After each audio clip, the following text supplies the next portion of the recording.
So now that we performed on the big marquee lift of the day, which was barbell floor press, we're gonna build some more volume in that hypertrophy set and rep range with the 45-degree slight incline dumbbell bench press. So many lifters, they think that everything happens in right angles or halfway between right angles. So it's either a flat bench, or it's a military press, or it's that 45-degree incline. If you want healthy shoulders, you need to be using slight angles. So we have it set up here on a slight angle bench. We have 3 45-pound plates under the head of the bench, and this achieves about a 10 to a 15-degree angle here that is much more shoulder friendly, especially if you're training around some achy, chronic-based shoulder pain. The other thing that we're gonna do is we're not gonna just be using the traditional pronated grip. We're not gonna be using only the neutral grip either. We're gonna go halfway between with the 45-degree hand position. This again really optimizes something called the humeral carrying angle, which is the angle that you have the elbows in or out with. We're gonna get 2 ramps, 3 working sets, and then we're gonna have some fun because we're gonna implement something called a loaded stretch after the end of the last work set. You're gonna go to pure failure, and then we're gonna have you doing an active-based loaded stretch for as long as you can possibly tolerate it. Cool, excited. So this is a great way to build hypertrophy. It's a great way to maintain, or if not, improve mobility. And it'll work on that testicular fortitude too, because this is fucking hard. Gotcha. So we'll start off here, we'll ramp little by little, and then we'll get up and we'll get some work sets in.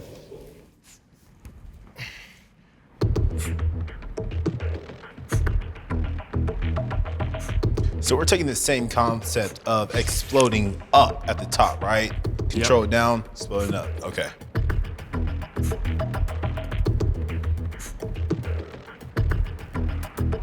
Key player in strength and hypertrophy is trying to fatigue as many muscle fibers as possible. So if we can add more explosion to the concentric upon lifting, we can tap into more type 2 muscle fibers. Okay. Those are gonna be the ones that have the biggest response for strength and hypertrophy gain. Gotcha. 45-degree hand position. Right here? Good.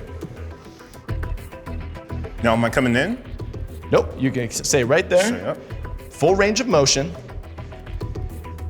This is nice because we get the shoulders through an entire range of motion here. We get into a nice stretch at the bottom, still controlled, and we control up and we really drive through in order to really be training the pecs out of a stretch-based position. And that's exactly what we want in terms of pain-free hypertrophy training. We're going right in the middle of these hypertrophy set rep schemes. We're doing 10 reps at a time, and these are gonna be quicker. We're not taking as much rest because again, they're not performance-based lifts. They're to get volume to grow and to stay resilient against injury.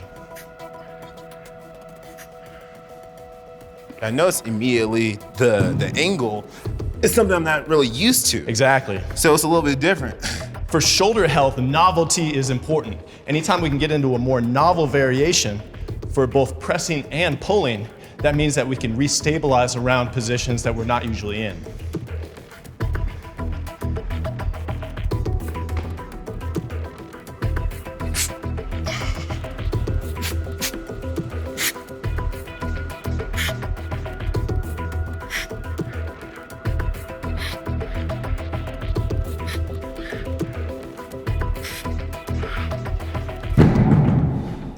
So just a quick note on spotting the dumbbell press. We never want to be touching the lifter's elbows. I see this all the time. When we're touching the elbows, we're altering the way that we can control the shoulders.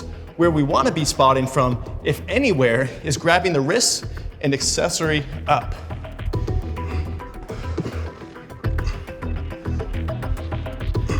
Good.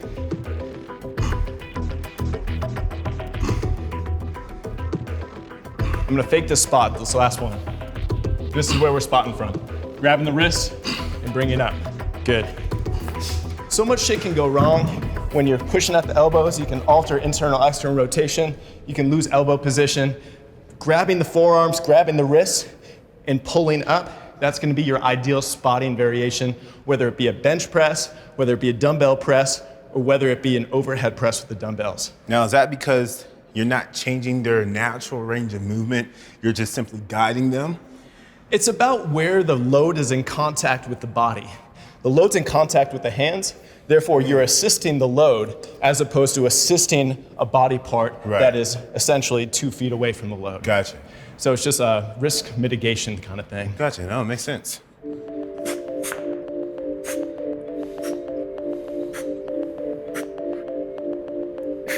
Perfect. Stay smooth at the top of these. Make sure you keep that constant tension in the pecs.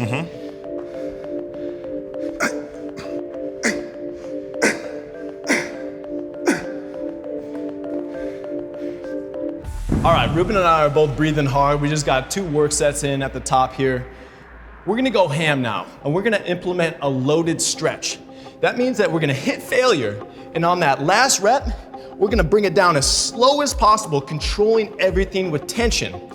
Getting to that stretch-based moment, this is not passive, you're not just chilling out, you're fully contracting against the weight, and we're gonna hold it here for as long as possible. When you're at the bottom, you're squeezing your chest. Yes. Okay, you're not just letting it rest and, okay, No. all right, cool. That's one of the biggest misconceptions with loaded stretching, is that you just sit out there and you chill. It needs to be active. You need to be driving against that weight as hard as possible, and it's gonna stretch it down. And that's where you get the mobility and the hypertrophy benefits from. So these are a little bit light for Ruben. What we're gonna have him do is actually take these 75-pound dumbbells, and he's gonna go to failure. Once he grinds out that last rep, he's gonna control it down slowly, be driving up against it, making sure that isometric contraction happens. Keep active. Hold in this position. Hold it actively. Everything tight. Pecs tight, upper back tight, brace the core. Hold, fight it. Fight it. Hold active. Contract hard, come on. There we go. Good job. You can see how difficult that is. This is relative intensity through the roof.